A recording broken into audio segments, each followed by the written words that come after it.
Welcome back, everyone, to the UKEL. We're just about to load into Champions League for our third game. I am Dara Darkson. Joining me is Charlie the Sarge Sargentson. We have London United versus Revenge. A couple of our new teams to the league, and there's not that many expectations, Charlie, on these teams just yet. No, there aren't too many at all at the minute, but London United, they are a team familiar with each other, mainly comprising of one of our premier Newell teams. I believe it's Nottingham University, where Mauer, Articuno and the Heathen all hail from. These guys have been playing together for a long time. They are used to communicating and working closely together. So although we might not have high expectations in terms of what they can achieve just now, I am expecting good coordination between every member on the Rift. Yeah, definitely have those expectations coming from the Newell, but this is a different beast. They're against completely different teams here. We are in Champions Select to see where they're going to put their priority in this early phase. Yeah, and while we're seeing a lot of different picks come through on 10.12, there is one pick in particular for this matchup we are expecting to be hotly contested. Graves is a champion, but both of these teams have a player who likes to use. Savaro for Revenge likes to pick that up in the jungle. Victoria likes to pick it up in top, but neither of them will be getting it, as it is going to be taken off the table. Yeah, they don't want to see that. Lots of high elo players saying that it is overpowered at the moment. You go phase rush and you pretty much stomp. You have great scaling as well. So good to see that taken off the board, especially if they feel that they can't pick it up themselves. If London United want to go for that early priority, maybe go for the first pick, it's good to take that out in the first rotation. Yeah, Echo is going to be another champion taken off the board. Another target ban at Savaro, which is one of his primary junglers, and it's one of his best AP junglers as well. Perhaps trying to force him onto something that is AD and give them a little bit less flexibility in the draft phase in the other lanes.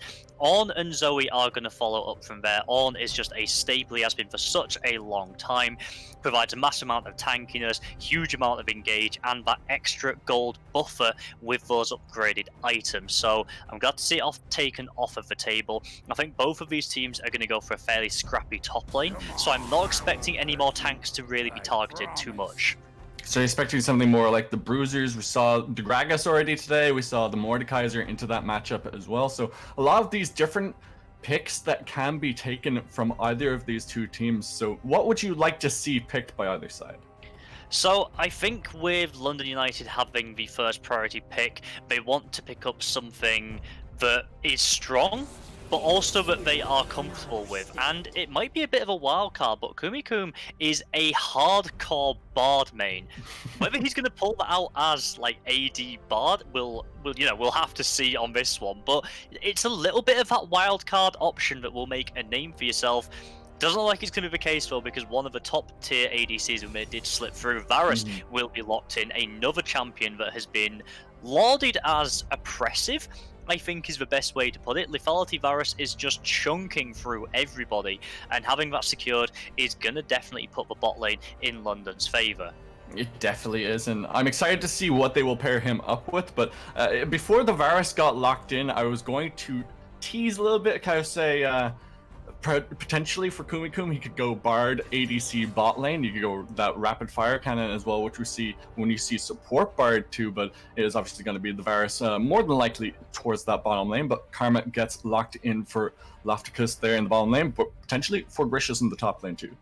Does indeed. Again, it is a bit of a flex pick. We don't see a huge amount moved around anymore. She has found a bit more stable home for herself down in the bot lane, and I'm just wondering whether that was going to be a proxy pick. No, it's going to be a Lee Sin. So Savaro deciding he doesn't want to have his jungle pool pinched any further. He's going to get this first rotation Lee Sin, give him a bit of agency and the ability to make plays happen. Now, you were quite critical of the Hecarims while we've been watching Game 1 and 2, Dara, but I must say, I have seen Mauer play this Hecarim before. It was stupendous. He's going to pivot away from it. We're making that same mistake of talking about hovers, because the Gragas will be locked in instead. And while we did see that as a flex pick earlier on, I think we'd both be happier if that stayed in the jungle. Oh, definitely.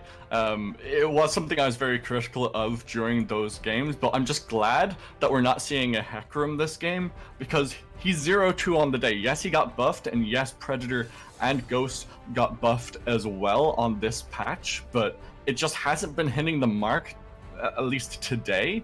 It might be able to work out another time, but so far it just isn't working out, and Shen has been locked in. A little bit of flexibility there still.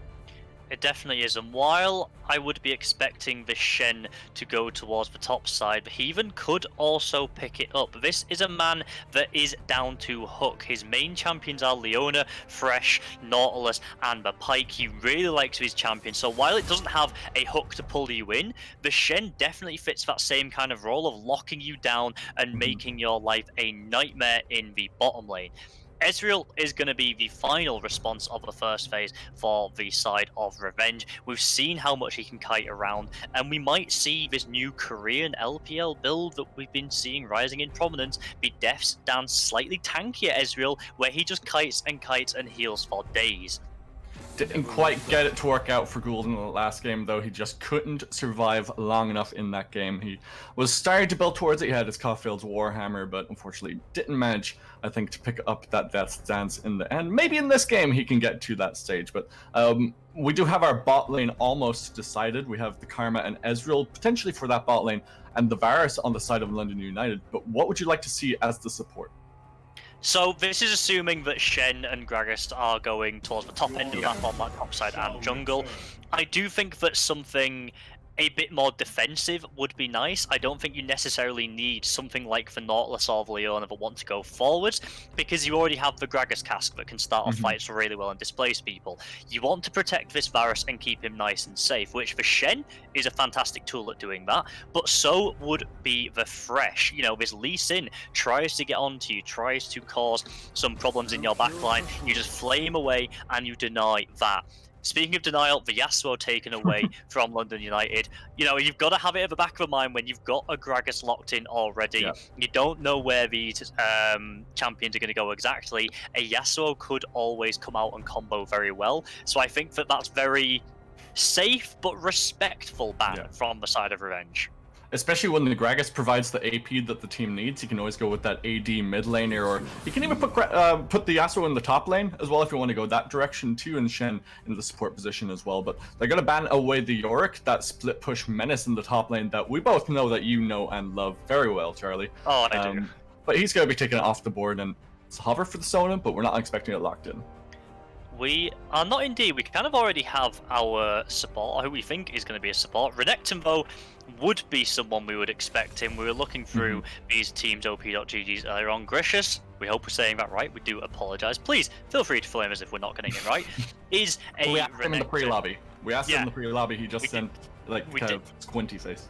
We did our best. But Renekton is a solid pick for a top laner. We all know what it does. It's aggressive. It wants to take fights early. It wants to generate a lead, so it can be a problem in the side lane. Paired with a Lee Sin or a Karma, that's very scary. And the Fresh is exactly what we wanted to see coming through. That is going to give Kumikun lots of protection on his Varus. And it's still open. It's still there. I'm wondering if we might see the Anivia for Articuno. I doubt it, but I'm wondering. I mean, they have AP, they have AD already, so they can almost pick anything up. Just waiting for it. Oriana. That is something that will fit Articuno down to a T. We commented already how he is excellent on these control mages that can just zone, clear waves nice and easily. You know, doesn't necessarily want to be roaming around, flying about the map, getting loads of kills. Just wants to be generating steady pressure and someone you've got to keep at the back of your mind. And if you're looking at where the damage is coming from in this London comp, it is all going to be on this Varus. The Oriana there and the Gragas is for the wombo combo to start these fights off, but it isn't going to be that killer blow. It is going to be Kumikun picking up the pieces, and he's going to have a hard time with it because there are a lot of aggressive champions that are going to be coming for him. The Renekton, the Lee Sin, the Galio, these all want to be going forwards. The Karma makes that dive even scarier because of all the movement speed and the shielding she can do. So while I like what London United are going for, I think that this is going to be a big first step in the water to see if they can actually make this composition play out and protect this Varus how they need to secure a win. Well, he might not play it in scrims, but he's definitely playing it here to lay Splaff, locking it in that Galio. And both of these teams, to me, kind of speak to defending their AD carry. To get these team fights, Oriana gets the ball onto the Shen, beautiful team fight wombo combo, especially with the Gragas there. He can go in with the body slam. But then on the other side, you have the karma for the extra poke. Ezreal, so much poke and a lot of kiting control, as you said, with this new Korean build. And then Galio, he still has the knockup. He still has so much utility in these team fights too. Yeah, and that's the thing. Although they're coming at it from slightly different angles and there's going to be nuances in how they play, I agree with you. Both of the team's main damage source is going to be the AD carry. Yes, you have Revenge's Renekton on this top side of the map early on, who's going to be a pressure point, who, you know, if he gets a lead, will be a problem to deal with in the side lane. He's not going to be winning team fights by himself unless he gets massively ahead. And if you get London forcing something, the Shen can immediately use the Stand United to join that fight and make it a 5 versus 4 if Renekton's TP is down. Now, you do have the Galio on the opposite side to counteract that, and you have to think that, you know, through the first 15 minutes or so of the game, Splaff will be able to impact the bot lane more than Articuno will, because as soon as he gets that hero's entrance, he can join for a big 4-man dive with the Lee Sin and really try to cause the Heathen and Kumikumi some problems. But I think that if London United can weather the first 15-20 minutes of this game, they will start to eke out more and more of a lead, and it will start to become more inevitable when we see Revenge's champions fall off. And speaking to that falling off, it feels like as if Shen, both for the team fight prowess because he can just ult in, as you said, but then in the side lane, once Renekton starts to fall off, there is no Spirit Sojin anymore, and that's what made him so strong and such a late game scaler. But now he kind of just falls off. He's a stun bot. He tries to go in and disrupt more than anything else. And even if you build him kind of bruiser, almost tanky, he's still not as tanky as a true tank in the top lane, and sometimes doesn't even do as much damage. Yeah, that's an excellent point. You know, we're talking about Shen as if all he's here to do is protect the Varus. Like, that's the only thing he can do. That's the only reason that he has been picked up here. He still does a surprising amount of damage. Like, you know, it's not going to match a Renekton in the early game. Let's not make any assumptions about that or get too carried away. But, you know, Shen will still be dishing out a reasonable amount of damage in these fights. He'll be surviving through it. He's going to cause a huge amount of disruption. And I'm worried for Grishus, if he doesn't get too far ahead, that Victoria will start to just bully him around and will start to just outpace him in this side lane, even though that's kind of what Revenge have drafted this Renekton for. But now, just as we're about to go into the loading screen, where are the junglers putting their early priority? Because Gragas can play around the Shen, Orianna, even the Varus and Thresh to some extent, but you mentioned that Galio Splaff from level 6 can make a lot of roams towards that bot lane. Is that where Savro is going to be going? I would certainly hope so. I would hope that Savro would start by trying to gank top, getting the Renekton an early lead, because, you know, it's by far the easiest lane that he's going to have to gank. It's by far the most likely place to find an early kill, in my opinion. But as soon as that level 6 ticks over, I want to see Savaro and Splaff going bot together, creating these 4-man dives, and really putting the pressure on this Varus, because if they don't, personally, I know that Ezreal's got a lot of changes. I know that he's got some new builds and he's got a lot of tools. I think that a Varus will outscale this Ezreal. I'm gonna put it out there. I think that if it comes down to a front-to-back team fight, 5-5 in the late game, this Varus will be so much more useful than the Ezreal if, you know, the teams are on a fairly even footing. You see, I can see it from this point of view, where if Varus gets a nice engage using his ultimate or using almost anything else like the Thresh from Heathen, that he can do quite a lot. But if he doesn't get that engage, then he's just going to be poked to oblivion by this Ezreal. Yeah, and it will come down to, like we said, very similar styles overall of what the team comps are trying to achieve and what they're trying to look like, but the nuances in how they do it. Varus is immobile, but has excellent range. He can set up fights himself with his ultimate, and he has fantastic poke. Ezreal has fantastic poke, but he can't set up these fights and these engages. Instead, he can kite back and get away from his opposition. But to me, that's not what the rest of his team is trying to do. They're trying to go forward, they're trying to engage, they're trying to be the ones on the aggressive front footing. So I don't think the kiting aspect of Ezreal's kit necessarily bonds with the rest of his team as well. Yeah, but that's kind of the thing that we have to keep an eye on throughout the game. It definitely is, and I believe we are now live on the Rift. Our first game of the UKEL. I'm certainly excited. I'm sure these teams are as well. Two fresh faces, like we've said, looking to score an early point for themselves, and it's difficult when we actually look at the league right now to try and figure out where these teams are going to be measuring up in 4-5 weeks times when you start to look at how we're actually going to see our end results coming together. Yeah, it's a kind of an unknown quantity at this point. We're looking at the teams. We know some of the players' history, some of the teams' history, such as Viperio, one of our more storied teams in the league. But with so many new teams coming into the league, it's really hard to tell how well that team is going to do versus loads of these other unknown quantities. Definitely is. And if we take a look across the board at summoners, we take a look at the I've completely forgot the name of them. Keystones. That's the thing. That's that little icon next to Renekton that says he's got a Conqueror. Why would he not have a Conqueror? I want to look at the bot lane because we're seeing a difference in style again, like we've already talked about. Kumikuma on this Varus has the exhaust because he knows that he's going to be the target of a lot of aggression. He knows that he is going to be the focal point of this Lee Sin, of this Gallia, of this Renekton trying to get onto him. So taking that defensive summoner is going to pay off better in the mid to late game team fights than a heal would do. Meanwhile, Heathen is still retaining the Ignite to have a little bit of kill pressure if they do manage to get hold of his Ezreal or Karma.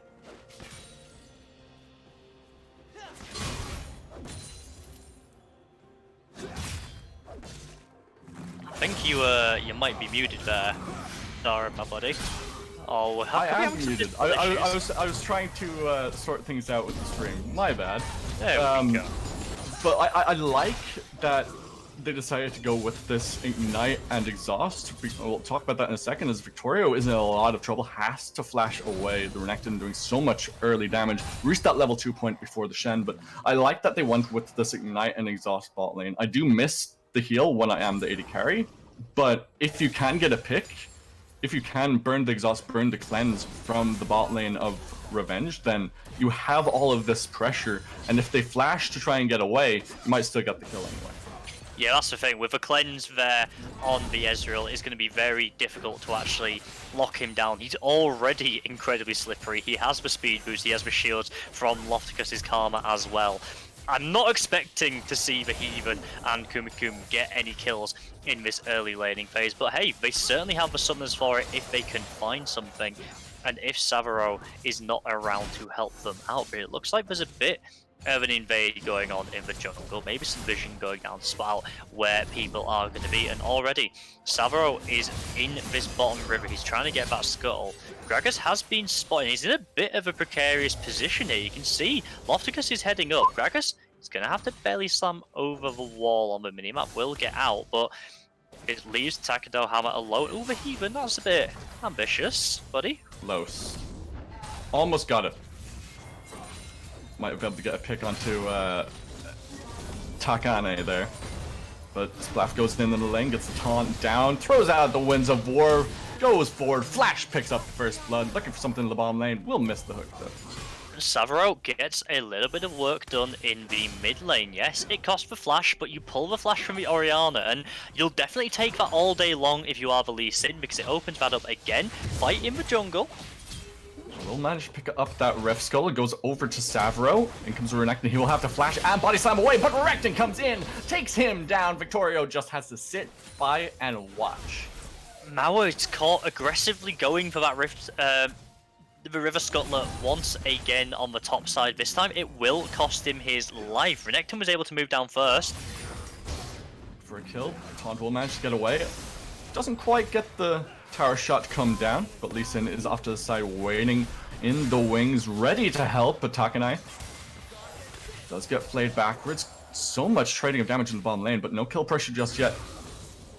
Really does feel like in every lane these teams are poking and pushing at their opponents, trying to find these scrappy advantages wherever they can. On the top side, Renekton is coming out ahead. Hasn't benefited from any of the kills, but he does have a nice CS advantage. Oh no! Yeah, taunted underneath the tower, taking so much damage, will manage to get himself away just with the skin of his teeth. One more auto from Victoria could have done it there, but alas, wasn't enough to make that final kill. Gyrus will have to back away, pick up the Vamp Scepter though on his return, so he's going to be even more sustaining in these fights. He's going to be even harder for the Shen to actually make any meaningful damage on.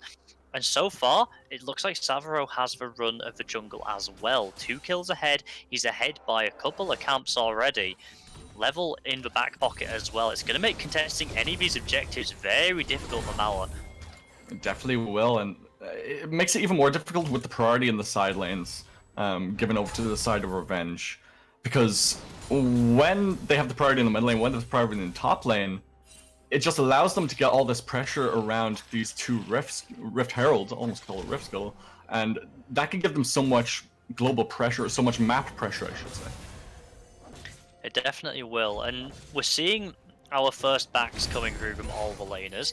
Savaro has managed to reset. Lofticus will join him here on this Ocean Drake, and like we said, Bauer is on the top side of the map. Even if he was around, no option to try and contest this at all. He is a level down, meaning that he would be losing out in those smite fights, and you can see Splaff had hit level 6, so he's just waiting in the wings in case he was needed. Good coordination by the side of Revenge here, and so far they're climbing out to 1.5k gold lead at only about 7 minutes in. Definitely looking well, and it seems to be the caster curse for me today, Charlie, because so far I'm 0-2 on my predictions, and I have predicted for London United to win this game. Yeah, they are only behind by a 1,500 gold deficit, but so far the same as me, which yeah, is so far it's upsetting. looking like as if it's caster curse from Dark Soul here. I was so happy to get the Mythos game right at the start. I was feeling good. I was going to go 4 for 4. I'd got my celebration tweet planned already. It was there, and then me and you predicted the same things for the rest of the evening, and we can see how that went last game. Whether it'll go the same this game, it is far too early to say. You know, there's only a K or so in it, and first items completed. The warrior is going to be on the Lee Sin. Nothing unexpected. Valve extra cooldown and the extra AD going to make his jungle clear even quicker and even more deadly. And we're seeing Revenge have swapped up to this top side already. Their bot lane has got out of there as quickly as possible, right on cue for this Rift Herald to spawn. And like we said, with Savaro's jungle advantage, absolutely no reason for them not to try and take this objective. Level 6 to level 5 on the junglers as well, so we'll have the Superior Smite. We'll be able to kick the Gragas back if he decides to try and move forward for this. Lofticus could get caught out here. We'll get the Flame Flash away from the death sentence. Lee Sin will manage to land the Sonic Wave there, but will not decide to go in onto that. But it's good awareness from the side of London to know that this play is on the cards. Yes, they can't really do a whole lot about it, but by moving up there, getting the vision, they stop Revenge taking it for free. They make it a little bit more difficult for them. And, you know, they still have the Varus. This game is by no means out of control for either of these teams just yet, and it is all about protecting this Varus, all about getting Kumikun as much CS as possible, as nice and fed with those gold and items as they possibly can, and so far he's just scaling up. He's doing happy. Yep, feeling good, sitting pretty on all that gold. But Rift Herald has spawned, of course, and looks like Savaro is trying to play a little bit of a gatekeeper there, although both teams have established some of their own vision around here. Sprire's Bloom used as the taunt goes down onto Gracious in the bottom lane. So both these teams really want to play around this top side objective. They do, and while we're looking at the bottom side, you can start to see a little bit of what we were saying. Although the Shen is at a big CS deficit compared to this Renekton, he is no longer at this all-in risk of dying quite so quickly. The Bramble Vest on the first back is really making it hard for Grishis to actually damage this Shen, and he's getting caught under tower quite a few times. None of them has caused this Crocodile to go down just yet, but it's only a matter of time. Rift Herald has now been started up. I believe that Revenge do know about this, but they're not looking to try and contest it just yet. Mauer and Beheven might be able to sneak it away. Lee Sin is towards that bottom side, so we'll not be able to try and contest this. It will have to be Splaff and Co. Splaff looking to rotate over, but we'll just hear the Rift Herald go down. Eye is picked up by Mauer. It will be indeed, and making the best of a bad situation. You are slightly behind in jungle already. You're not doing great. Oh, you're going to get caught. Yeah, Mauer just belly bops in comes the Stand United. Mauer will get the disengage, and Shen just about saves his life. He will have to flash away from the giant chicken as will manage to get the ult off. Chains of Corruption come through. Will use the cleanse just to try and get himself away, but he will be pierced through the heart and taken down. A lot of resources used all across the map there by London. They almost go down in the jungle, but Mauer just scrapes away. And meanwhile, they find themselves a kill on the top side. The first one of the game for Kumikum. Him and Heaven making it look easy up on this top side. Takanohana had nowhere to go under that tower. But like we said, it really is a tale of different lanes right now. We're starting to see an advantage come ahead for the bot side of London. But Savaro is still doing so much work in this jungle. He's just able to invade onto Mauer so easily. He's a full level clear still. And it's just going to get increasingly difficult for this Gragas to find the flanks, find the angles that he needs to make use of this explosive cask and start fights off nicely. Because Lee Sin just has so much maneuverability, he can get about, he can place these walls down and spot this Gragas before he can make this impact. 5-man strong, Revenge are now moving down onto this Mountain Drake. Looks like London are going to try and contest, but I don't realistically know what they can do. 1.5k health on the dragon. Nothing they can do to really try and contest this. Didn't have the rotation of the Shen, didn't have the rotation of their mid laner either, so pretty much deciding to give it up as a team. Will be the second Drake as the Infernal blazes across the map. So that will be an Infernal Soul for this third game of the day. And it also means something new on this patch for us all to get used to. More blast cones have been added to the jungle when there is an Inferno Rift. I believe it is on the tri-bush near Gromp. I'll hold it as Splaff looks like he wants to go in. Yeah, but he's taking the worst for wear as the Predator is popped by Mauer. Has to flash away from the ultimate of Articuno. Get the flash out of Splaff there. It will spell a re-gank opportunity.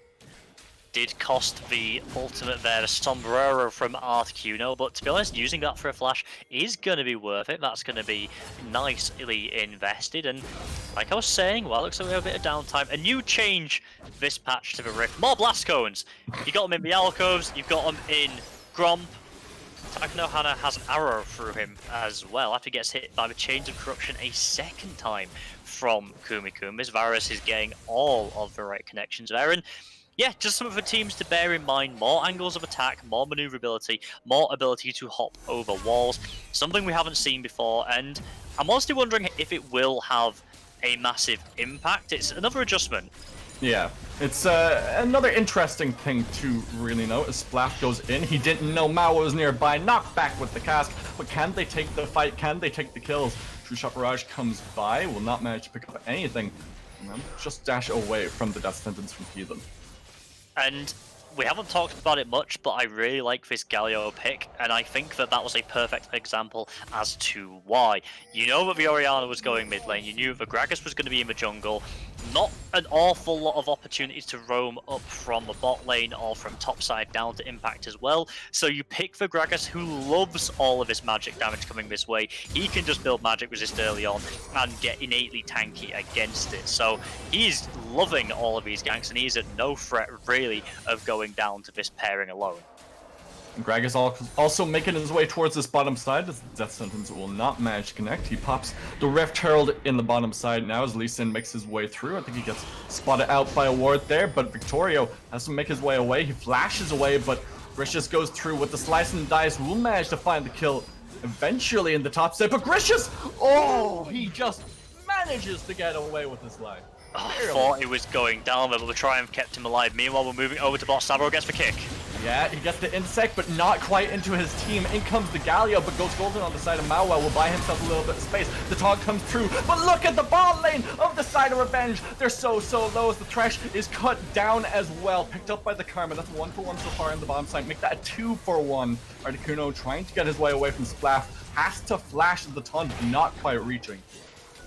Oh, this is... Ooh, he's going for it! Yeah, Stand United. Boom, baby. That's a double.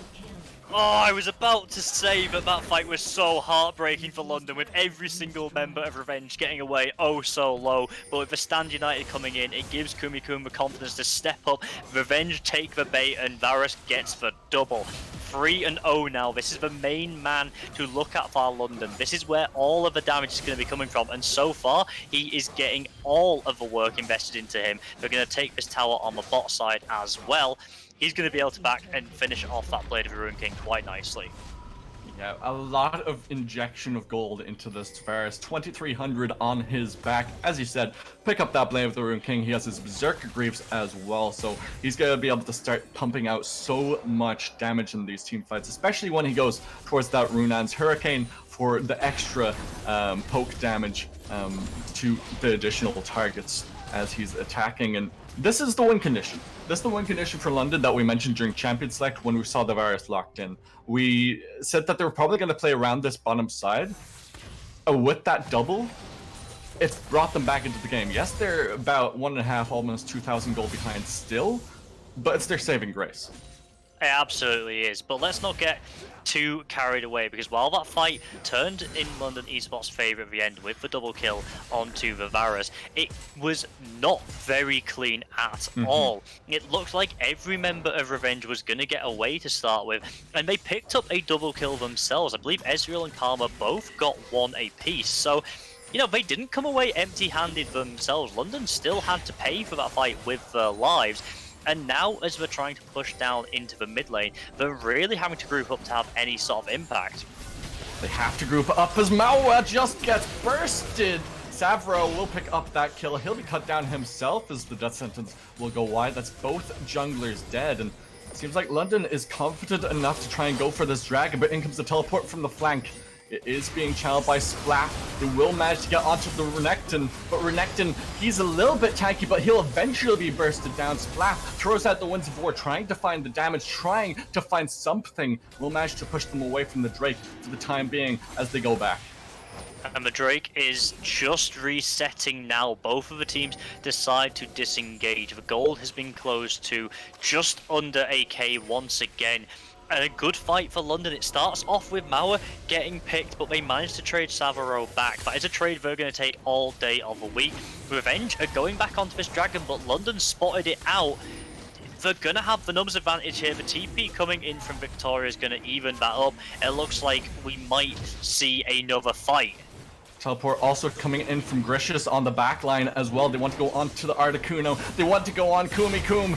They go on to him. In comes the Galio now with the ultimate. It's a beautiful ultimate, but the shockwave from the Orianna, it isn't quite enough. Taunted down, Mawa will manage to get the Lantern to safety. That's 2 cut down on the side of London. Might be a third here as Articuno will not be punched in the face by Splash. He has to try and get his way away. Articuno picks up the kill.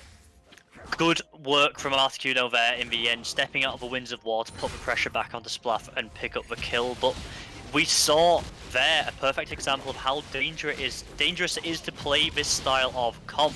You're putting all of your eggs into one basket. Everything is on the Varus, and as soon as Gracious finds that flank, he gets the stun.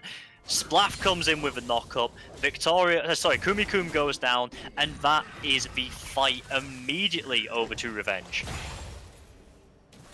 And it does mean that they will be able to pick up that Infernal Drake. It is the 3rd Drake of the game for Revenge. For the 4th, it will give them the Infernal Soul. So it is do or die almost for the side of London United for this Drake. Baron not quite spawning just yet. It will be the last Rift Herald up, and they have started it off. And if our first game was the Alamo, this is the last chance saloon. This is the last chance for one of our teams to take this Rift Herald. They're cutting it close, but Mauer will manage to secure it there. Trading it for the tower on the bot side, Grishis does have a big level advantage. Now, is it enough of a lead to keep pressuring onto the Shen for the entire game long? I'm not quite sure, but right now, he's definitely going to feel comfortable in this side lane. Definitely is, and he's starting to do a lot better in this 1v1 versus Grishis. Victorio doesn't even have an item completed, unless you want to go with Ninja Tabby there. He has the Bami Cinder and he has the Chain Vest, so building towards that, building towards the two different items at the same time, building towards that Sunfire Cape and what's the Spike Armor? I completely forgot what the Torn Mail, of course. There you go. Yeah, building towards the two of them. He's investing in his safety, his life insurance, you know? Like, he knows that both of these items are fantastic. He needs both of them, but he needs bits of them. And this is one of the things, this is one of the reasons why it's not as punishing for tanks to lose out on gold, because they have arguably easier build paths than a lot of your carries do. Carries can sometimes find themselves stuck on half an item or bits that don't really do a lot for them until they get completed together. Whereas the Balmy Cinder and the Bramble Vest together, they're fantastic items to have, even just as pieces and sit on them. So, although he is at a massive CS disadvantage, he is still useful and he is still holding his own as much as his composition needs him to do in these side lanes. Renekton caught out here, I think, if they want to go for the engage, but he actually manages to steal it away. I was going to say, I don't think it was Renekton, but was caught out No. there. I think Grishis was feeling very, very comfortable. He knows that Splaff has his back wherever he goes, because that hero's entrance is going to come in and just cause the pound town into this London esports backline if they do choose to try and take the fight with a crocodile in the river. And that's one of the mind games that I like to see teams considering when you choose these semi-global or global ultimates. You know that you are potentially entering these fights and the situation could change at a moment's notice. London respected that time, but if they hadn't, it could have been a very different story. Definitely could have, and that's why I was kind of expecting the collapse there, because they had 4 members strong if you include Victorio with this Shen. But then on the other side, as you said, you have Splaff on this Galio, he has his heroic entrance, he can be there at a moment's notice. And if we take a quick respite, it looks like the teams are entering a little bit of a lull, people are taking the resets. Let's have a look at the items. It's Renekton, who we keep talking about. Grishis has picked up his Blade of the Ruined King, the Death Stance, and the Merc Treads. He's going to be very difficult to handle in the side lane right now, and certainly able to manhandle Victoria around as much as he wants. Ezreal, another key component of the Revenge lineup. He has his Mana Moon upgraded into the Mirror Mana already, nice and early on in the game. He also has the Iceborne Gauntlet, so he's going to be even better at kiting back and getting away from his opponents. Now, be interesting to hear what Jamada would think about that. Personally, I don't think it's too necessary in this composition, but hey, if it's keeping you alive longer against the Varus, where pretty much all the damage is coming from London esports, I don't see the problem. I don't really see a problem with it either. Extra armor for to deal with the auto attacks from Kumikun. You can't really say that it's that much of a bad thing. And we'll be building towards that Death Stance, presumably, that build that we keep referring to, which will give him even more armor. Although, it's really only Kumikun that will be doing that much AD damage, a little bit from Victorio as well. Yeah, a little bit from Victoria, but not a huge amount. He's mainly there just to cause problems and get on your face. And we could be entering a dangerous situation again. We are at Soul Point, remember. If we see Revenge pick up this Drake, they will get the Infernal Soul, which will make all of their poke even more deadly. That is definitely something London want to avoid. But right now, they are not in the best situation. The Stand United is available from the Shen, so right now, they're playing a poke war around this dragon. They've started it off. 2-shot barrage comes through. Flash taunt onto 2. Beautiful. Mauer goes golden as the sombrero comes through. Splaff also goes golden just to buy a little bit of time. It's 1-for-1 so far in the fight. But Take no Hame just tears through everyone. He's going to be staring down himself, but he goes forward, picks up the kill. The double kill for the Lee Sin now will miss his Q. But 2 double kills. And the Heathen has to peace out. Ooh, fresh, just getting out of there. That was a little bit too close for comfort, but with everybody dead, Savaro and Lofticus here, this is going to be Infernal Soul going over.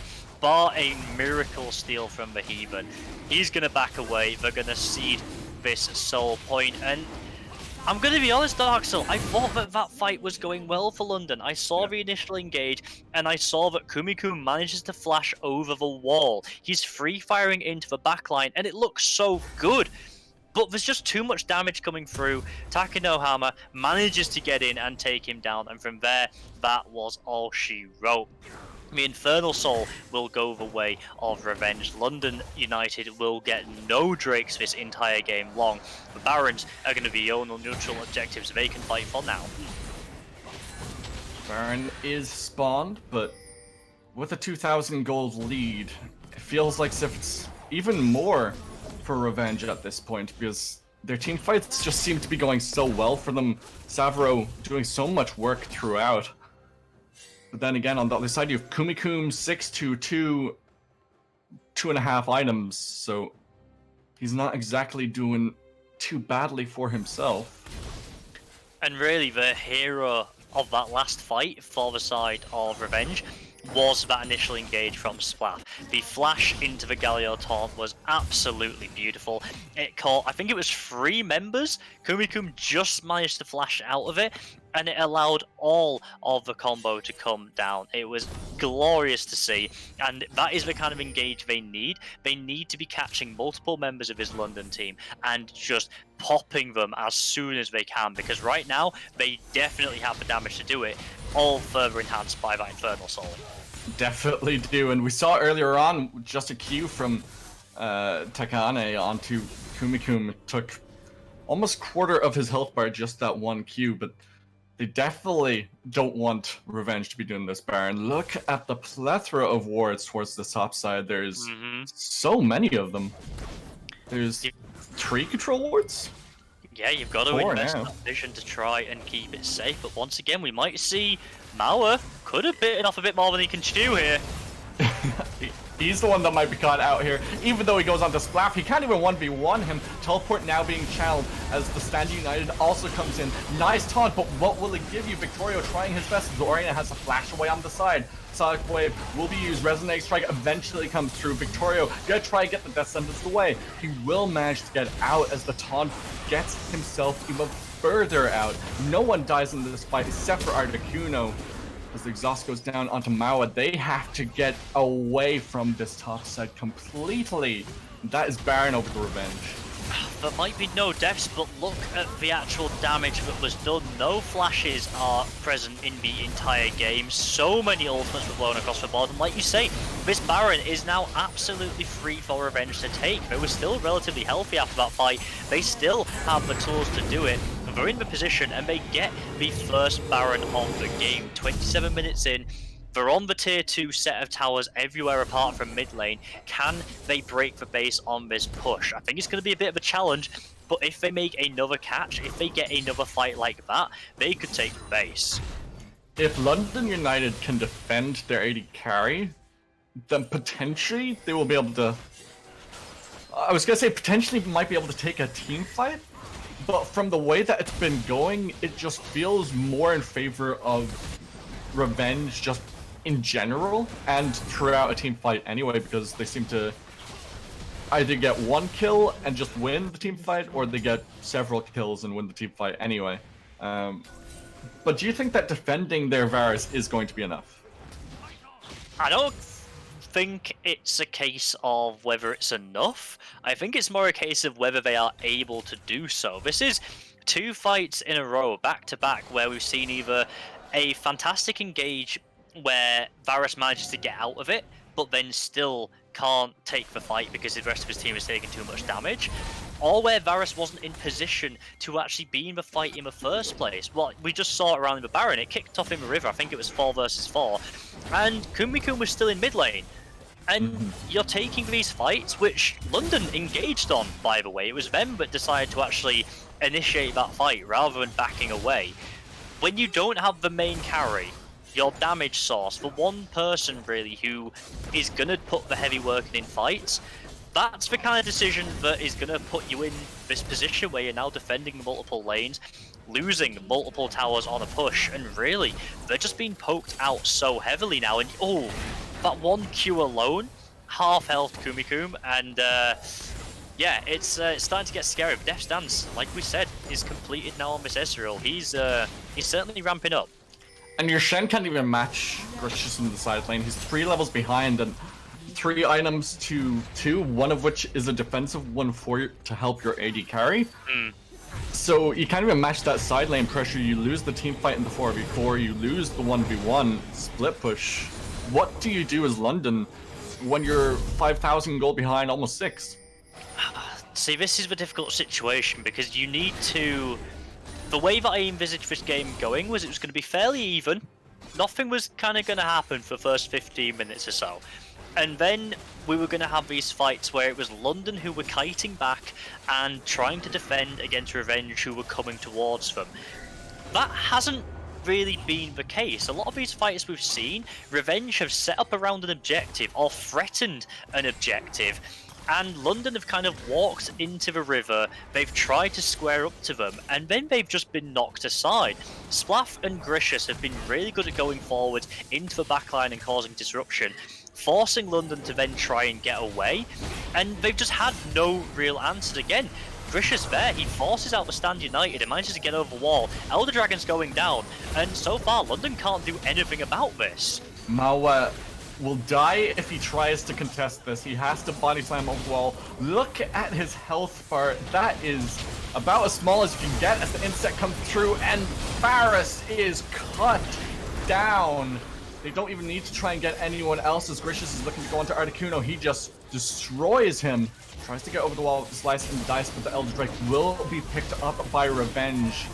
They only get 2 members killed, but they will manage to get the objective as well, and this should be the final nail in the coffin.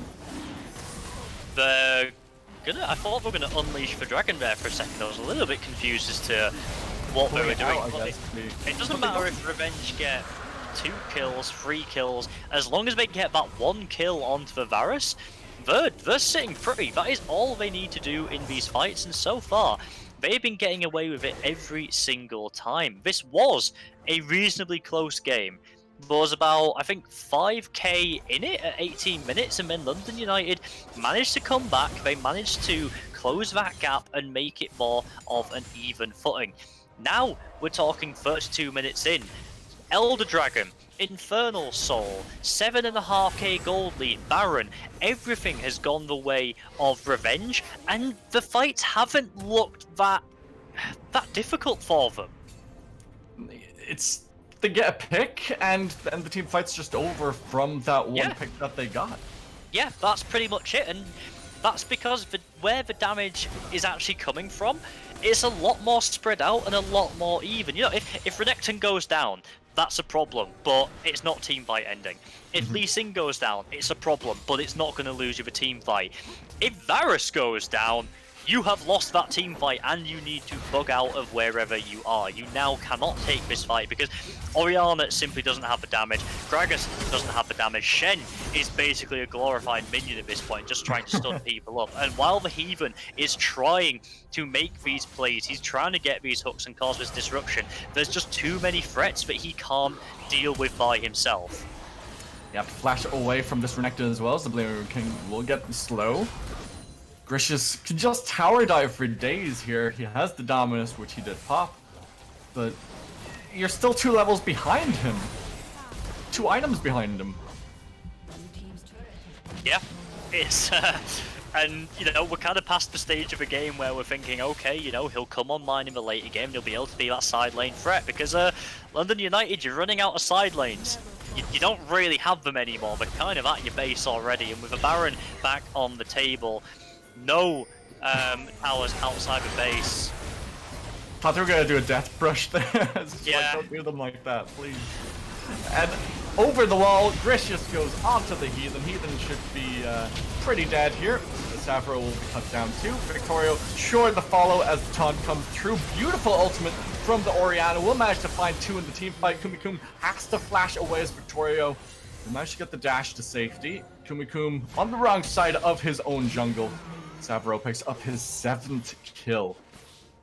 Yeah, there's not really a lot to be said about that. You're a Varus, you're at half health, you're by yourself, and there's a pretty scary Lee Sin coming towards you. What you do? Well, you start looking at the shop at what you can buy when you get back there, because you do not get out of that if you don't have your flash. And Kumikum, with the last one to fall from his team, they're not going to push immediately to the Baron. They're going to try and take a few waves first. But with 3 men strong, they're going to go there now. I worry that Revenge might have waited a little bit too long. We could see an attempt at a steal here from London. I think it's a risky one, and I think the game is going to go. This game is going to be decided here and now, but it doesn't look like they're even going to try and approach it. We're going to already assume that they're too late. Second Baron of the game goes over to Revenge. 11k gold lead now. They're going to back off, reset, and come in for what you can only think must be the final push. Yeah, definitely the death nail now with the dying of that Baron Nashor. But they put up a decent fight throughout the game. So it wasn't as one-sided as our first game of the day. Yeah, that's definitely fair to say. And, you know, when we came into this match, we said these were 2 new teams. We didn't really know what to expect, other than, you know, they would look well together, they would coordinate, they would make some good attempts at plays. And you can see that that has been the case. Although the overall draft and style of play hasn't necessarily benefited London, they have looked good in their coordination. Kumikum has been well protected in these fights. The idea of what they're doing for is going well. Standing Knight comes through, Chain's Corruption goes down onto Lofticus. He gets taken out, but Kumikum, he is the target. He will be bursted down. Mawa goes golden, but so does Splaff. Gets the Justice Punch to the face. Mawa just obliterated as Victoria will manage to get through the base gate there, but Sonic Wave Resonating Strike. Savaro managed to get the safeguard to safety. And that just seems to be the game. It's 2 kills to 1, make that 4. And that's just London United dead. That's going to be it. That's what we wrote. And London United were not able to do it. They weren't able to pull off a protect the carry comp. Revenge with a much more traditional, much more standard style comp will win out on the day, and honestly some really good performances put in across the board. I think everybody stepped up, everybody did their roles extremely well, and overall that's a good first showing for one of our newer teams. Yeah, I think it's a good showing from both sides. There was a lot to improve from both sides as well, but for your first game, it's okay to lose. It's okay to lose your first 2 games even, because I think it's 7 or 8 week league, but it's not all out the window. It's not like severe, like, okay, right, we have to just go home, we lost our first game, that's GG. But you do need to learn from your mistakes. What a lot of teams do, they make the mistakes and then they're kind of like, right, we made these mistakes, let's do better, but then they don't do better. Yeah, you need to actually analyze what went wrong there, the aspects that started falling away from you in that game, and where to pick them back up. And I think one of the main reasons for Revenge pulling out to an early lead and then being able to maintain it was the jungle pressure that came from having lane priority.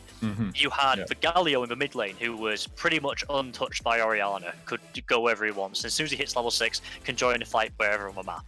You had Renekton on the top side, who was pushing Shen around and able to press in so that he could come into the river to take these objectives with the Lee Sin. And in that 2v1 situation, even in a 2v2 situation, a Renekton Lee Sin post level 6 is going to beat out pretty much anybody, and that's exactly what we saw when Mawa tried to go into the early River Skull Crabs. He lost out on them, and that started the snowball that let Savaro get so far ahead and just pushed London United out of all of these neutral objectives.